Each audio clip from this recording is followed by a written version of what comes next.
Sa mga tao po na nandito simula nung ako ay nagsisimula, natutuwa po ako dahil hanggang ngayon po ay nandito pa rin kayo. Kung saan man po ako makarating is nandito pa rin po kayo palagi para sumuporta sa akin. Kayo po yung isa sa mga nagpapalakas ng loob ko dahil nandyan kayo. Kaya mas lalo ko pa pong ginagalingan sa mga gawain sa araw-araw, na kahit na minsan is may time talaga na mapapagod ka, parang gusto mo nang tumigil, parang gusto mo nang sumuko dahil po sa dami po ng sumusuporta sa akin is isa na po yun sa nagpapalakas ng loob ko para patuloy po tayong lumaban sa buhay. At guys, dun sa mga nakikita nyo, itong mga nare-receive natin na blessing sa araw-araw is ito po talaga ay dugo at pawis talaga yung pinuhunan natin dito. Alam nyo naman kung saan ako nagsimula. Nagsimula tayo sa walang-wala talaga, na dumating yung time na talagang hindi ko na alam yung gagawin kung paano ako magsisimula noon, na ako ay walang-wala.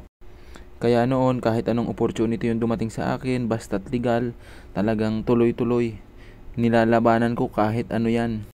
Dumating yung time nung nagtitinda ako ng fishball na talagang lahat ng ipon ko isinugal ko sa isang negosyo na hindi ako at hindi ko rin alam kung may patutunguhan ba. Kasi sabi ko noon, talagang sa negosyo talaga tayo kikita, sa negosyo talaga tayo unlad, hindi naman sa minamaliit natin yung pagtatrabaho. Yung pagtatrabaho is kasama talaga yan sa buhay natin, pero kailangan talaga may sarili tayong negosyo dahil hindi naman talaga habang buhay is magtatrabaho tayo. Kumbaga yung negosyo natin is habang buhay na po natin kasama yan. Alam kong maraming hindi nakikinig sa mga sinasabi ko kahit anong ganda pa ng mga sinasabi ko sa inyo dahil nakatingin po kayo doon sa mga bumibili. Lalo ka na kuya, hindi kita namomotivate dahil nakatingin ka lang doon sa bumibili. Kaya kung yun ang ginagawa mo ngayon, i-scroll mo na. Alam nyo guys, itong ganitong negosyo, sasabihin ko sa inyo, unang-una sa lahat, mahirap. Mahirap talaga. Dahil ikaw na magpapatakbo ng negosyo mo pag ikaw ay meron ng negosyo.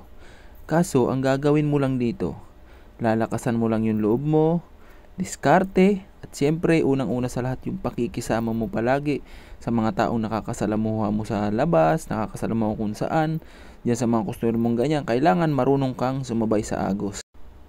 Agos, anong ibig sabihin ng agos? Baka iniisip nyo, baha. Agos, ibig sabihin, halimbawa, may customer ka tulad nito, di ba? Lahat sila, mga ganyan, masasayahin. Kailangan sabay ka din doon kasi kung bibili sila sa iyo na masaya sila, tapos ikaw malungkot, pangit naman tingnan. Nakakatuwa kaya yung ganito, 'di ba? Ang daming bumibili sa iyo, parang hindi na sila iba sa iyo. Yung tipong parang inaabangan na nila yung pinagpapaguran mo is nakakatuwa talaga 'yun. Kaya sinasabi ko dun sa mga baguhan, dun sa nagsisimula pa lang sa ganitong negosyo, wag na wag nyong sisilipin yung nangyayari o yung mga blessing na dumadating sa akin dahil talagang pinaghirapan ko to. Kaya ako to ginagawa mga video na to para dumating yung time na mangyari din to sa inyo is alam nyo na yung gagawin. Lagi kong sinasabi sa inyo na ginagawa ko yung video para hindi ipagyabang sa inyo kung ano man yung naabot ko. Basta wala lang, natutuwa lang akong magturo, natutuwa lang akong i-share sa inyo yung mga diskarte sa tulad nitong pagtitinda. Kahit simple lang siyang hanap buhay is talaga namang kaya ka din namang iahon sa kahirapan. Masaya ako dahil nanonood ka ng video na to at nakarating sa iyo, umabot ka sa haba ng minuto na ginawa kong video na to. At siyempre, dahil nandito ka lang naman, ituloy-tuloy mo na, nakikita mo, pwede ka naman mag-like, pwede ka mag-follow, pwede mong i-share, pwede ka mag-iwan ng comment dito sa ating video. Kung nakikita mong use oil na yung mantika natin, comment ka lang dyan, use oil check. At doon pa din pala sa mga baguhan na nagninegosyo ng ganito, alam ko sa inyong lahat is ang dami pong mahihiyain pa din. Dumaan din po ako dyan at hanggang ngayon naman is nahihiya pa din ako. Ang gagawin nyo lang dito is tuloy-tuloy nyo lang kasi doon sa pagtuloy-tuloy nyo ng dahan-dahan na yan, mamamalayan mo. Yung mga nakikita mo na mga blessing, yung mga dumarating sa akin na ganito, yung ang daming customer is unti-unti mo na din palang na-achieve. At doon sa mga nagtatanong, kuya, nagtatrabaho po ako, gusto ko pong kumita ng ganyan kasi gusto ko na pong umalis sa trabaho. Huwag ka muna nga alis sa trabaho kung wala ka pang kasiguraduhan. Dahil dito sa ganitong negosyo is kailangan mo munang sabayan. Iisipin mo palagi, sapat na ba yung puhunan ko para tumigil ako sa trabaho ko, para magnegosyo? Wag, kung hindi pa sapat yung puhunan mo para tumigil ka dyan sa trabaho, wag na wag mong gagawin. Kung ikaw may trabaho, pagpatuloy mo lang, magpundar ka lang ng gantong gamit, bili ka muna ng cart sa unang sahod mo, bili ka ng kawali sa pangalawang sahod, pangatlo yung mga screen, pang-apat yung payong, pang-limang sahod mo yung gasol, pang-anim yung mga gagamitin, pang-pito yung puhunan mo, pang-walo, pang-tapal mo sa puhunan mo kung sakali mang matumal, kung sakali mang hindi mabili, pang-siyam, savings nyo or ipon-ipon kahit papano is makatustos habang hindi ka pa masyadong kilala. At ngayon, halimbawa nagtatrabaho ka at ikaw nakapagsimula naman sa ganitong negosyo is talagang habulin mo yung oras. Kung nagtatrabaho ka dati ng 6 na oras, magkano sahod mo? 500 to 600. Ngayon, gawin mo muna ang 12 hours. Kasi dyan ako nagsimula. Lumalabas ako ng alas 6 ng umaga. Umuwi ako alas 12 ng gabi. Grabe, sobrang haba ng oras na yun. Pero yung oras na yun guys is hindi ko tinutuos kahit anong haba ng oras. Ang importante sa akin talaga guys, kumita ng pera sa malinis na pamamaraan at kumita ng pera sa sariling diskarte.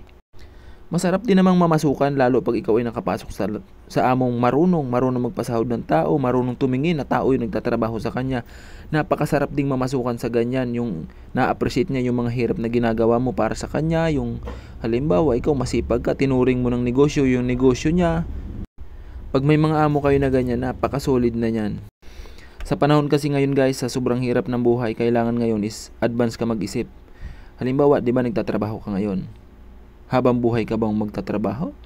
Sa edad mong 30 to 40, nagtatrabaho ka pa rin ba? Iniisip mo ba yung pagtigil mo sa trabaho, ano ba yung pagkakakitaan mo? Yung anak mo, halimbawa, nakatapos ng pag-aaral, okay na ako dito kasi yung anak ko tapos naman na. Sigurado ka ba na makakapagtrabaho agad yan pag siya ay nakatapos? Kasi siyempre hindi naman sa pag-aano ngayon, di ba? Ang dami ding nakapagtapos na hindi nakakapagtrabaho dahil din nga sa kahirapan ng buhay. Kasi kahit graduate ka, pagkatapos mo gagastos ka pa din.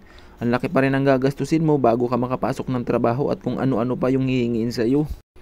At pag dumating ba yung time na maedad ka na at hindi mo na kaya magtrabaho, aasa ka ba sa mga anak mo? Pwede naman tayong umasa sa anak natin pero hindi sa lahat ng bagay. Hindi sa lahat ng oras dahil siyempre magpapamilya din yan. Siyempre naman wag nating hahadlangan yung magiging kinabukasan ng mga anak natin. Kaya kung ikaw dinaanan ng video na to, habang may oras pa, habang bata ka pa, habang malakas ka pa, gawin mo na yung nararapat kung ikaw ay nagtatrabaho at hindi kayang sapatan ng pagtatrabaho mo.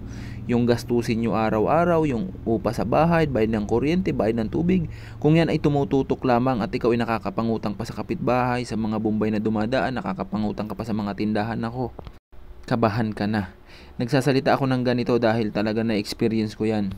Kaya napakasayo ko guys kasi marami ng viewers na nag-send sa akin na, kuya, nakapag-start na po ako ng negosyo na tinuturo nyo. Maraming salamat po sa pag-inspire dahil po sa inyo is nakapagsimula na po ako ng maliit na negosyo at ngayon po ay kumikita naman na ako ng 300, 400 to 500. Gaano kasarap yun?